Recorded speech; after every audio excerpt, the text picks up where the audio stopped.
section is all about sinusoidal function modeling. It models, or it kind of repeats what we've done with a lot of our units. And what we've done so far in this class is we've learned some stuff. Say we learned about exponential functions. We learned how to model them with the calculator, and we took a unit test. Guess what? We're doing the same thing here. So sinusoidal functions actually are really cool. Like, they're going to be word problems with really cool applications. So all the people who are in physics, this is going to sound really familiar to you. It is all about, for the first few questions, simple harmonic motion. If you've never heard of simple harmonic motion before, it's a special type of periodic motion that an object experiences, which is what we've been modeling. When we model functions, assuming simple harmonic motion, we're assuming that physical forces like friction or air resistance are negligible, because we're not going to do that complicated amount of physics. We're going to do the math behind the types of functions you would use in physics. So for example, something that uses or is modeled by simple harmonic motion is a spring. Please do not laugh at the spring that I digitally drew. It was not easy, and it's fine. Okay, so if you have a spring with like a weight sitting on the end of it, and you pull it down and then let go, what happens? It bounces back up and then back down and then back up and then back down. Oh, so it oscillates back and forth between a maximum and a minimum, which is exactly what sine and cosine do. So this is actually modeled by a sine and cosine function. So our job today is to take these real-world applications and write our sine and cosine functions for these different applications. So for example 1, it says a mass hangs from the end of a spring and rests 174 centimeters above the ground. If it's at rest 174 centimeters above the ground, what value did they just give us if we were naming these with the vocabulary we've used for sinusoidal functions? If this is at rest, meaning it's in the middle, what did they give us? Now, what's in the middle, guys? The midline. So we know that my midline is going to be 174 centimeters above the ground, because without touching the spring and the weight, it rests at 174 centimeters. We then take the mass, take the weight, and pull it downwards until we are at 160 centimeters above the ground. So you take it and you pull it down. If that's the case, what did we just learn here? The minimum. So for us, we get this value, which is called the amplitude. What would be the amplitude here? 14. Because we've stretched this spring 14 centimeters down before we let go. Well, then we let go, and we start a stopwatch at the exact same time we let go. The mass oscillates up and down, completing 20 full cycles every minute. So they're telling us the frequency, 20 cycles per minute. That's great, except that we are going to write an equation of h of t that models the height of the mass above the ground as a function of time in seconds. So they gave me the frequency in minutes. I want the period in seconds. So before we do too much, if we know that there are 20 cycles per minute, I can change my units of the denominator so that this becomes 20 cycles per 60 seconds. Yeah, because 1 minute is 60 seconds. Now, what does that mean about one cycle? I don't care about 20, I care about one. How long does it take for one cycle to be completed? One cycle would take how many minutes? How many seconds? 3. We got that by just reducing the fraction 20 divided by 60. So we have one cycle every 3 seconds. Therefore, I know that the period of this oscillation is 3 seconds.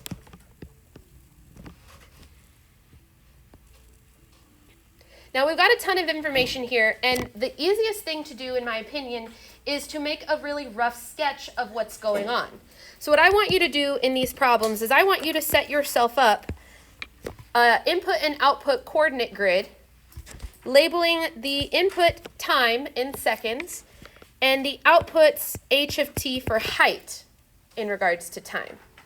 Now, this is a rough sketch, which means it doesn't have to be like spaced exactly correctly. You're putting the values on this number line. So we know that my midline would be at what height? 174. We know that my minimum would be at 160. What does that mean my maximum is at? I think I heard it. 188. How did you get 188? Plus 14. If we know the displacement, sorry, that's the wrong word. If we know the amplitude we used to pull it down was 14, that means the amplitude up at the top is also 14. We also know that this is going to take 1, 2, 3 units before we should repeat. So if I were to graph from 0 to 6, I should see 2 complete cycles because I know it takes 3 seconds to go from 160 all the way up and then back down to 160. So my rough sketch would look something like this. I know at 0, we're at 160. I know at 3, we're at 160. And I know at 6, we're at 160. My rough sketch would then just bounce back and forth between the max and min value. Obviously, it would keep going. I'm just sketching this small little part. Let's talk about the things that we have. What is the amplitude again? We've already said it. 14, that's this distance here, and here, and here. These are all amplitudes. Okay. I'm going out of order, but what is the midline? 174. We know that to write an equation, that would be A, that would be D. We now need B and C. Let's talk about the period. We said that the period was 3 seconds, which is not the number you put into the formula. You put B into the formula, and hopefully you got this right on your formula test just now. We get B by doing 2 pi divided by the period. We cannot reduce 2 pi over 3, so we're just going to leave it as 2 pi over 3. Because again, this is probably a non-calculator question, so no thank you on reducing that. And then we need to talk about the phase shift. Here's where it gets a little complicated. What type of function does it look like we have graphed here? A sine or a cosine? Cosine. I agree, except that cosine is supposed to start at a maximum, and what do we start at? A minimum. Is there a way, without using a phase shift, that I can write a cosine that starts at a minimum?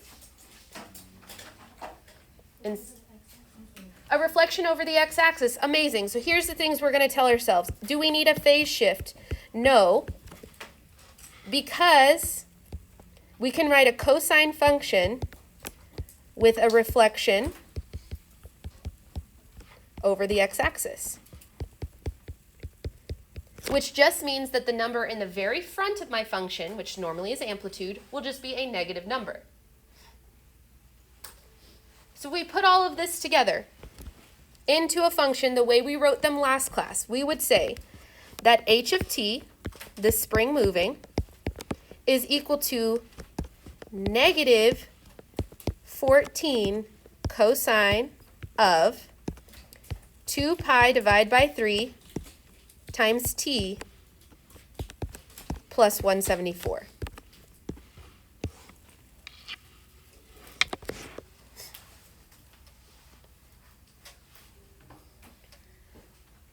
But let's say this was on the calculator portion of the test, and we do have the use of a calculator to check our work. It is so important to check your work because it's really quick to check to make sure the function you wrote matches your sketch that you made up here. We're relatively confident that this sketch is pretty good. Starts at 160, has an amplitude of 14, has a period of 3, which means between 0 and 6 I should see 2 waves. Feels pretty good. So what we're going to do is we're going to take h of t and we're going to graph it in our calculator. But before you press go on your calculator, you're going to change the window settings so that you see exactly what you graphed in your sketch. I will give you a second because I also need it. I don't even think I turned on my calculator yet. Let's type that into y equals together. Number 1, is your calculator in radians before we do anything? If you reset your calculator, second plus 712, it automatically turns on in radian, so you're okay. But always double check by pressing mode and ensuring that radian is highlighted. My dual credit class after you changes it to degrees, and if somebody has not changed it back since their class, it's going to be in the wrong mode. So just make sure you always check that. We go to y equals. We start typing our function, which is negative. There's a cosine button. We've never seen that before. I missed the 14, just kidding. Negative 14 cosine. Fancy fraction to make this easier. 2 second up caret for pi, divide by 3. I know it uses x because we're talking in x's and y's in our calculator, so we know that was t for us. Plus 174. Now don't press graph, because if you press graph, you will see nothing, because your calculator is currently only looking from negative 10 to 10 and negative 10 to 10. You need to look at a different window. We've talked about using the window setting before, but we're not comfortable with it, so everybody press window once you've got it typed in, and we're going to change these values. On your notes, I gave you a screen so you can write down what we changed it to so you can remember. What was the x minimum on our sketch? Where did we start graphing on our sketch? Start, not stop. The origin, which is the x value of 0. Okay, the minimum we want to look at is 0. So on your notes right now, I want you to cross out that 10, and I want you to put a 0 right there. That's where we started to graph. Where did we stop graphing on our sketch? 6. So cross that one out, put a 6. You can change the 10 to a 6 on your calculator. We're going to go down to the y minimum. What was the minimum value of my function? 160. We're going to change that to 160. What was the maximum of my function? 188. If we change our values on our calculator to match that, so 160, 188. When we press graph, your screen should look exactly like the sketch you made on your paper, because you've given it the window that we looked at. We press graph. Does it start at 0? Yes. Does it go twice up to the maximum because we have 2 periods showing? Yes. We have successfully written the function for this spring oscillating back and forth. Pause for a second. Did anybody not get this to show up on your calculator because we need it for part B and C? Let's go ahead and sketch what this looks like on our calculator screen on our notes so we know what we're looking at. So we have the function, I'm going to give myself some help here, that goes from the minimum to the maximum to the minimum to the maximum to the minimum twice on my screen. This is what you're looking at on your calculator, yes? Part B says, using the equation from part A, which we have graphed in our calculator, determine the height of the mass after 5 seconds.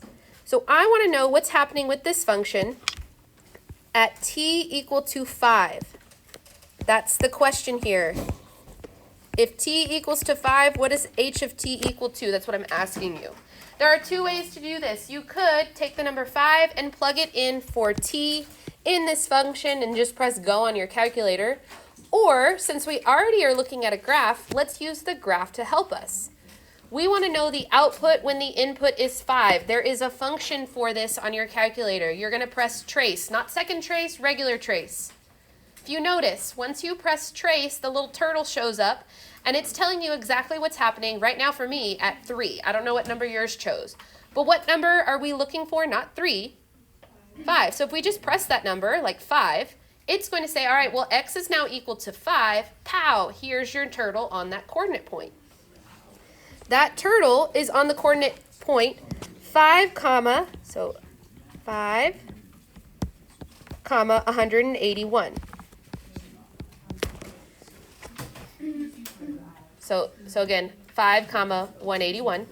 That was found by pressing trace, not second trace, just regular trace, and then the number you care about, which in this case is 5. So trace, and then the number.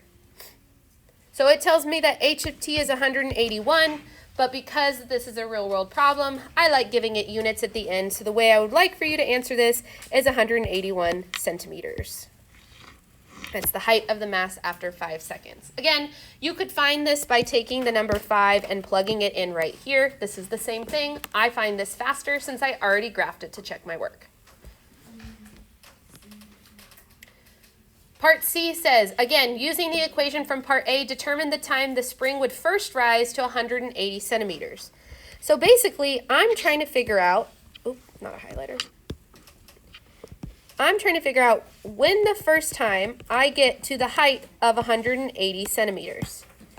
Now, I could do this mathematically, but it requires some math that we have not learned how to do yet to do this algebraically. So instead, we're going to use the functions on the calculator to get this to happen. If I have this flat line at 180, that's the equation y equal to 180. So what I can do is go into my calculator and graph this on y2. If I plug that into y2, just the 180, it's going to give me a flat line on my screen that's crossing or intersecting these waves over and over again. Throw it back to Algebra 1. How on the calculator did you find the coordinate point of an intersection? Ooh, it's been a minute.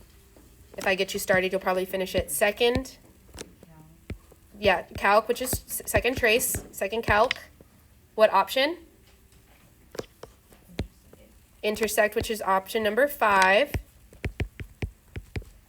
And then we're going to pause for a second. Okay, let's all get there. So, backing up. We go to y equals. You type in 180 on the second line. When you press graph, it will add that flat line across your screen. We want to know the first time it crosses. That's what it asks me. So I press second trace 5. Now, again, I don't know why my turtle keeps showing up at x equal to 3, but if I were to just press enter, enter, enter right now, it would choose one of these intersection points, which is not where I want the intersection point to be. So you do have to take the turtle and scoot it over to the left or to the right towards the intersection you care about. For us, we care about the right, the very first one. So I'm going to put the turtle as close to the first one as possible. Then I press enter, enter, enter. So again, in my little instructions on our notes, the reason I paused you right here after 5 is because you will either need to press the right or the left arrows to get to the intersection you care about. Waves will intersect a lot because they're bouncing back and forth. You have to find the one you care about. And then you press enter 3 times. It gives you that this coordinate point right here was, I already lost a number, 0.961, 180. Ooh, that's some ugly handwriting. Let me try that again. Which means that the time would be 0.961 seconds.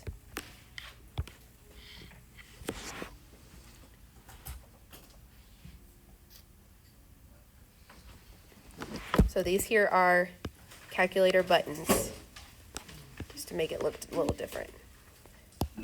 Comments, questions, concerns? Did anybody's calculator not work because of some sort of user error that we need to discuss?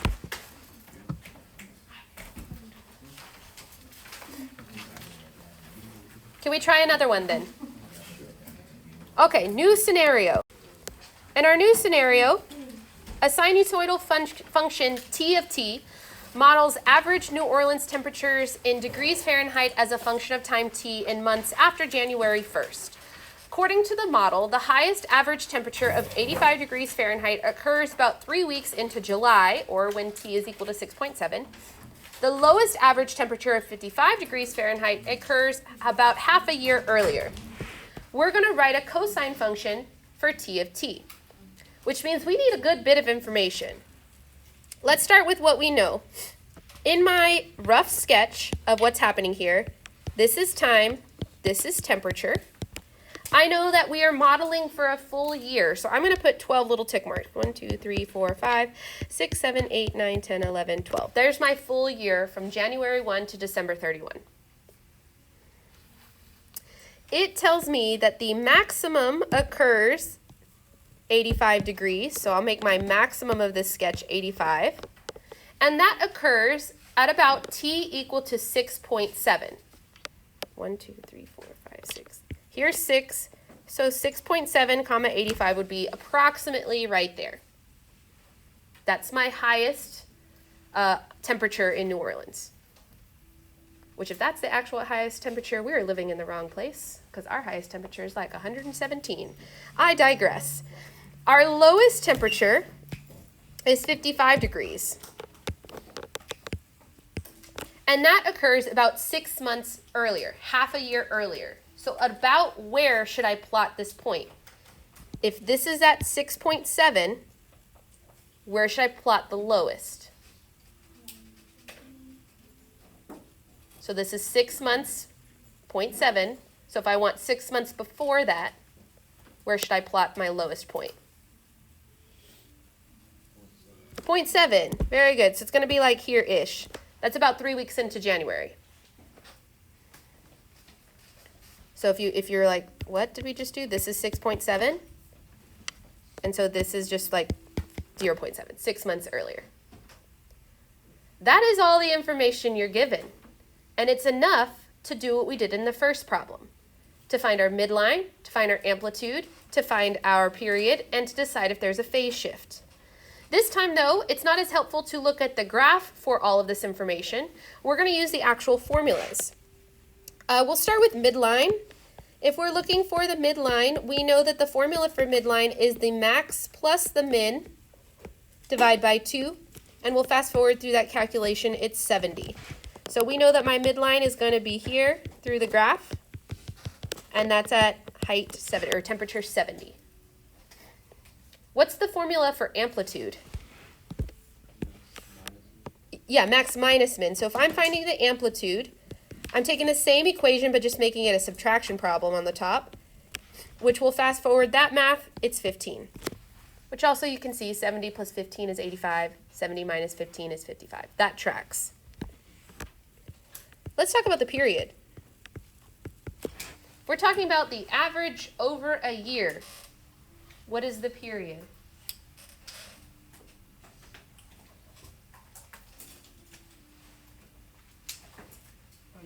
A year. Now we are measuring in months, so my period is going to be 12 because it takes 12 months for me to repeat a year. That's when it will start repeating because it's a full year. Just to go ahead and make this helpful for us, we're not going to put a 12 in our equation because b goes in the equation. And b is 2 pi divided by the period. We'll just simplify that fraction to pi over 6.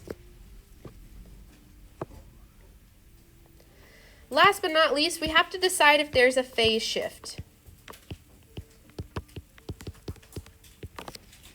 So let's think for a second. The question itself tells me to write a cosine function, which means I know it should start at a maximum. Does it start at a maximum? No. How long does it take for me to get to a maximum? 6.7. Now, if I wanted to force that maximum, this guy right here, to be here at the y-axis, would I move that graph to the left or to the right? Left. When we're moving something to the left, that means that the phase shift is going to be negative. So that means that the C value is going to be negative 6.7 because we want that maximum to essentially be at the y-axis, and we would have to shift it to the left to force that to happen. If we were shifting it to the right, that C value would be positive. Okay, we have enough info to write our equation.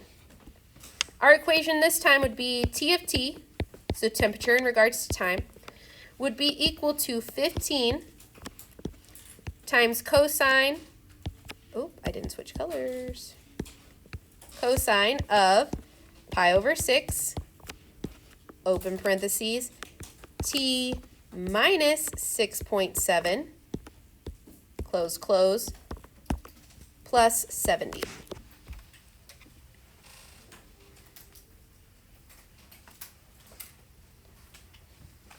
Questions about how I got any of those numbers from this scenario?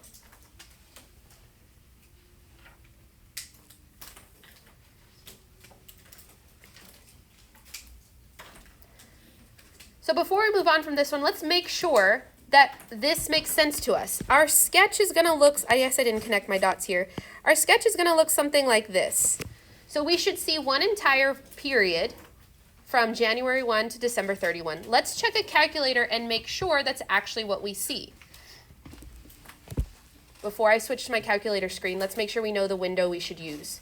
What's the x value I should change it to? Well, where did we stop graphing?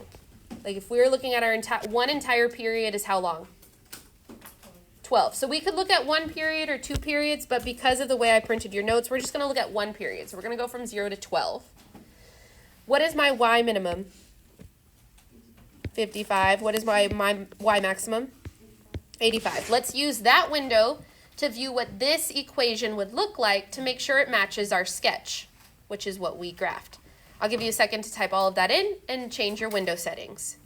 When you get this guy graphed, it worked for me. Does yours look right? This is what it should look like on your screen. So if we're going to sketch this on our notes, just to follow what's on your screen so that you can know that you did this in the calculator, it does something like this, and then 1, 2, 3, 4, 5, 6, and a little bit more. It would bump up to this, and then come back down.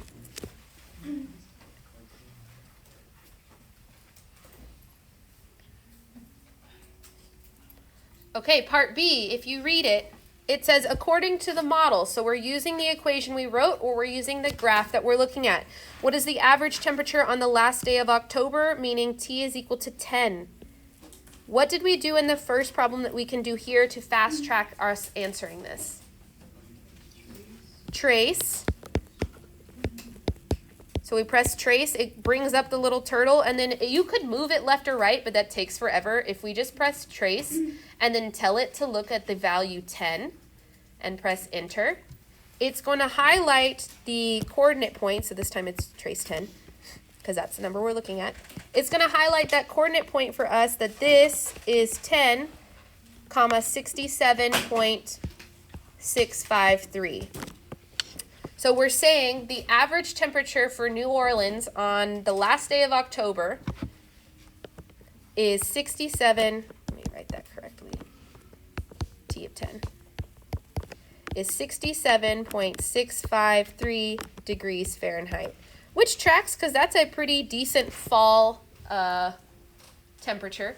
If you had gotten 105, probably wrong because it's going to be cooler in October. Again, with this problem, if you're not a calculator fiend like me, you can take this number 10 and plug it into the formula right here, just in the home screen. I think that takes longer since I've already graphed it to check my work. Might as well use the graph to help me.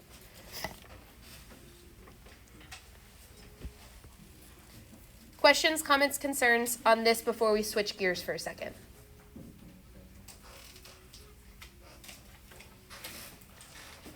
All right, last little bit. You could probably hopefully feel it coming. You can also write regressions for sinusoidal functions. This is your stat edit. Did you know stat edit could also handle sines? It's awesome. Now here's the deal. It does only write sine functions, not cosine functions. But for the most part, I have not seen a question that uses a regression and wants the cosine version of it. So I think we're okay just assuming we're going to write sine functions. I've got all the steps for you here for example 3. It says the data in the table above can be modeled by a sinusoidal function y equal to a sine of bx plus c plus d. And pause for a second. This is not a typo. Is there a difference from how I've written this guy for how we wrote equations before? Yeah, there is a double set of parentheses in the ones we were writing. These do not have double sets of parentheses, so you cannot answer them the way we did on the front page or last class. You have to make sure you notice that this literally asks you to use a regression tool. It is different from when we write it ourselves. I know the math to get it to match. We're not worried about that today. We're going to use a regression because it says to use a regression. So read the questions carefully. Now I've walked you through how to do this one. We would put the tables in L1 and L2. That sounds familiar. We would choose option C on the calculate menu, which says sine regression. Option C. Yes? Here's the deal. Option C has extra things that the rest of them do not have. The only thing I need you to type on this screen is this. We've typed this before. You can ignore this. You can ignore this. Iterations, if you raise that up to 16, just makes your calculator think harder and get more accurate numbers. We're not worried about that. 3 is absolutely fine. And period is there if you know the period of the function, which we do not for most of the problems that I'm going to ask you about to use a regression. I do need you to put it into y1 so that we have it in our graph to view. Do all of these steps sound familiar? When you press go, you're going to get a screen that looks something like this that I've put on the notes. So you have a value for A, you have a value for B, you have a value for C, you have a value for D. Yes, and tells you exactly where they come in the function. Again, no double parentheses, so it's not the exact same as the problems on the front.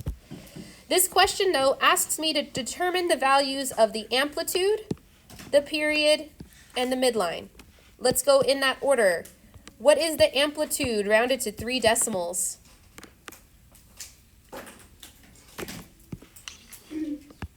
Yeah, it's still the same value. It's still A, which is nice, 6.021. The next one it asks me for is the period. Which letter affected our period before? B. It still does. It's just not going to be the same value for period that we got before because we're going to get decimal answers, not answers in terms of pi. So period is 2 pi divided by B, which in this case, and yes, you are going to use every single one of those numbers. 3.145071327. We pop that into a calculator. I'll fast forward through that math because I trust you to be able to type things in a calculator. You get 1.998 as the period. And last but not least, the midline. What letter was midline before? It is still D, which means my midline, rounded to 3 decimals, would be 3.013.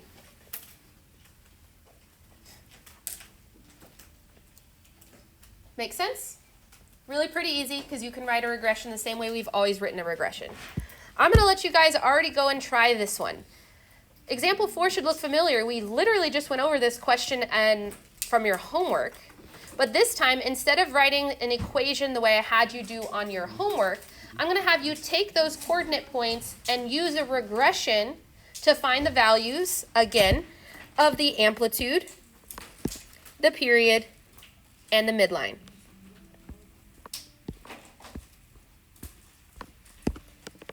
Okay, I'm going to stop talking and I'm going to let you work. So once you run the regression on this data, which again, we've seen this problem before, the values you should get out of your calculator are A equal to 106, B equal to 0.07662421111, C would be 1.5707963227, and then D would be 110. Which means, to answer the questions, what is the amplitude? Which makes sense because if our diameter was 212, our amplitude is 106. Our period is going to be 2 pi divided by that entire value for B. And yes, you're going to use the entire thing because we want to be as accurate as possible with our final answers. If you do this, you'll get 81.9999 repeated, which we would round to what? Wasn't that the period of the Ferris wheel when we did the problem at the beginning of class? Sweet. And then our midline is at 110, which is also what we found because it was 4 plus our amplitude to get to the midline. So while we can do the problems that we've done by hand when you don't have a calculator, you can also do them with a regression. And you have to do them with a regression if it asks you for them, because the function is written differently when it's a by hand problem and when it's a regression problem. Again, notice this one is different. Where did my mouse go? This one is different and it says a regression. Last minute questions, comments, or concerns before we go to our levels for today.